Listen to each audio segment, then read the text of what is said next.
Welcome to In the North Bank. Pre-match is just got a quick one to go through the team lineups for today. Big surprise in the in it. Obviously, Rhea starting goal. Then we've got Partey playing right back. Saliba, Gabriel, Calafiori. Then we have a midfield of Jorginho, Havertz, and Rice. With Saka and Sterling on the wings, Jesus up top. A few good talking points I think that we could talk about. No Miles Lewis Kelly and obviously no Ethan Waneri either. Now, for me personally, this would have been a game that I would have introduced both. We need to get their minutes up. We need to be gently getting them into the side, integrating them into the side. And instead of that, what Arteta has done, and I'm going to be critical on this 100% because we all know we've seen this lineup before on 90% of it, and it fails. This stinks of Aston Villa or the Emirates last season. It absolutely stinks of it. We've got Thomas Partey playing right back. Go back to start of last season, first 3 games.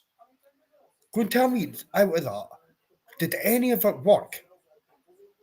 Did any of that work whatsoever, Thomas Partey playing right back?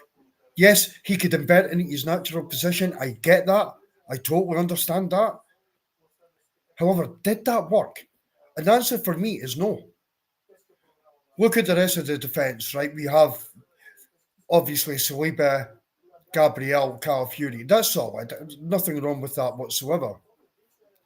Then we move into the midfield. J20 coming in. I don't have an issue with that. You've got Rice there. Again, no issue with Rice in 8. For me personally, I think that's his favoured position. I think he's better as a left 8 rather than a number 6. But that is just my opinion. Nothing more, nothing less. And then we put Havertz into the midfield. Now, Havertz for me is a top player. He is a top player. But I love what this guy does up top. He causes absolute havoc. He brings all his teammates into play.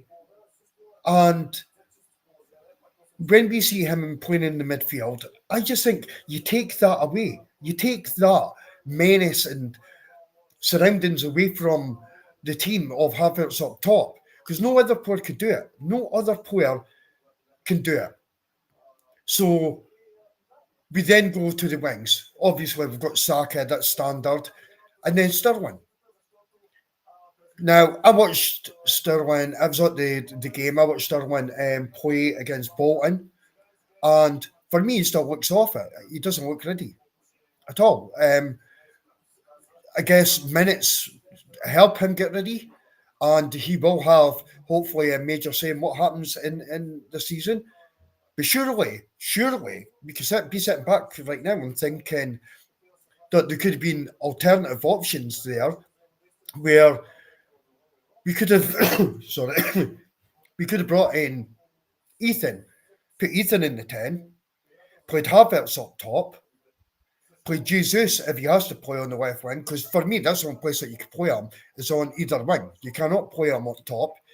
And that would have been a better surrounding that would have been a better balance to the side for me. But instead,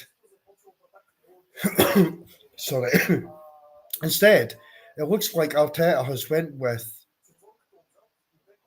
putting square pegs in round holes. And I hate that. I honestly don't understand. Sorry, I should have brought a drink with us before I came on. Go take a week off. Sorry, guys. Just 2 seconds.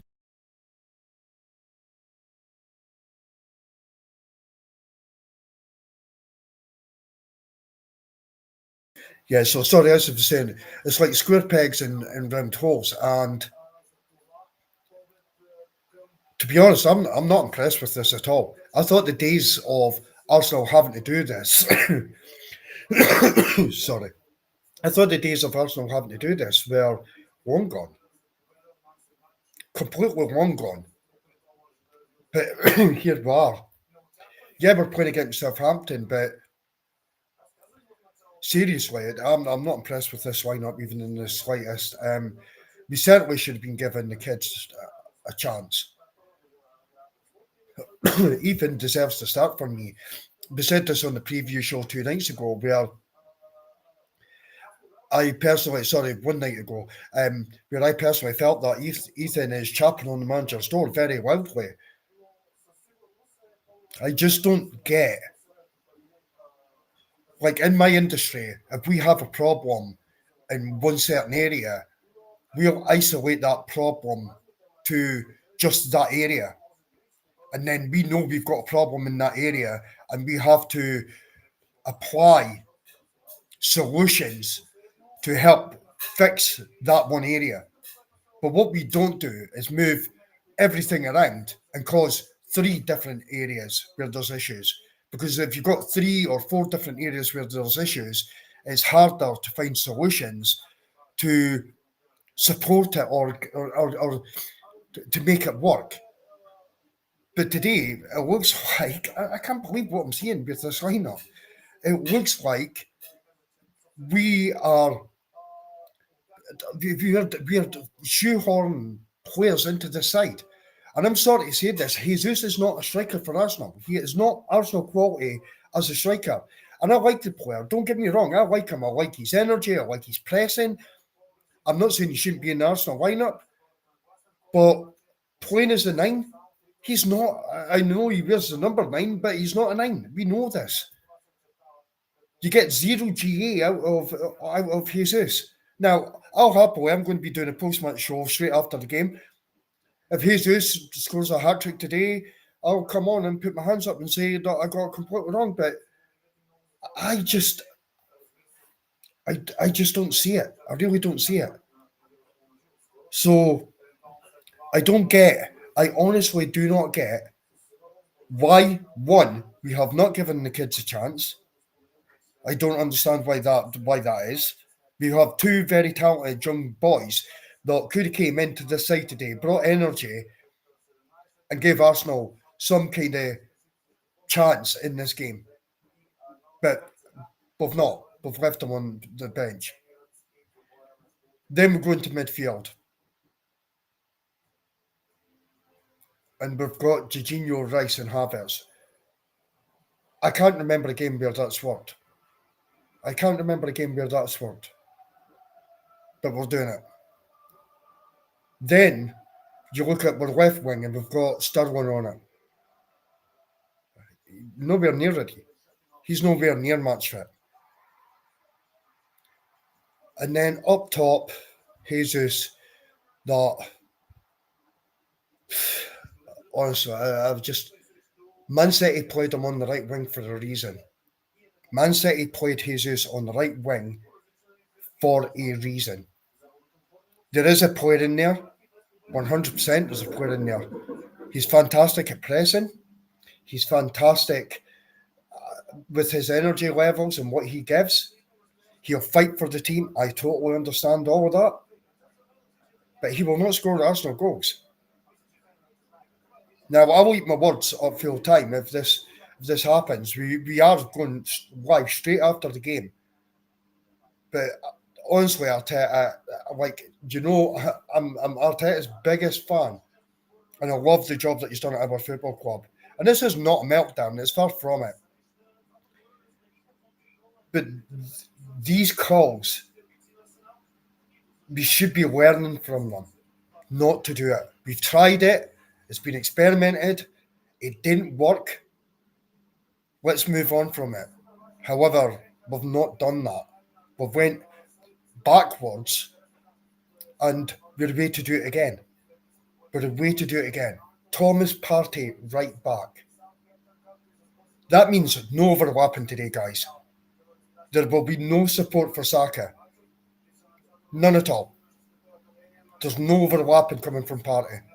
The best Partey is going to do is be hopefully solid at right back first and foremost. Then he'll invert. But there's no overlap for Saka today. Could we have not done something else? Is there different options that we could have had I just seriously, I seriously don't get it. Big up, Des. I hope you're good, bro. Um, Des, I'm just saying the exact same thing, bro. I honestly do not get why would we go back and try and do this again? Why we done this for 3 games last season when Gabriel looked like it was a possibility a move. It didn't work, and here we are trying the exact same thing again. Why? Why? It just makes no sense whatsoever. And exactly, Des, I've said the same. Give the kids an opportunity. Give the kids an opportunity. But unfortunately, we've not done that. So, guys, I appreciate Des. Thanks for jumping into the chat, bro. Um, I'm going to be back straight after full time. I think I've got Daniel on with me. Me and Daniel were on last night. There's a good mix between me and Daniel. There's a lot of stuff that both of us do not agree with. Um, and it does get a bit, I wouldn't say heated, we are very respectful towards each other. But let's hope for that we'll pick up the 3 points today and let's get 3 points in the bag.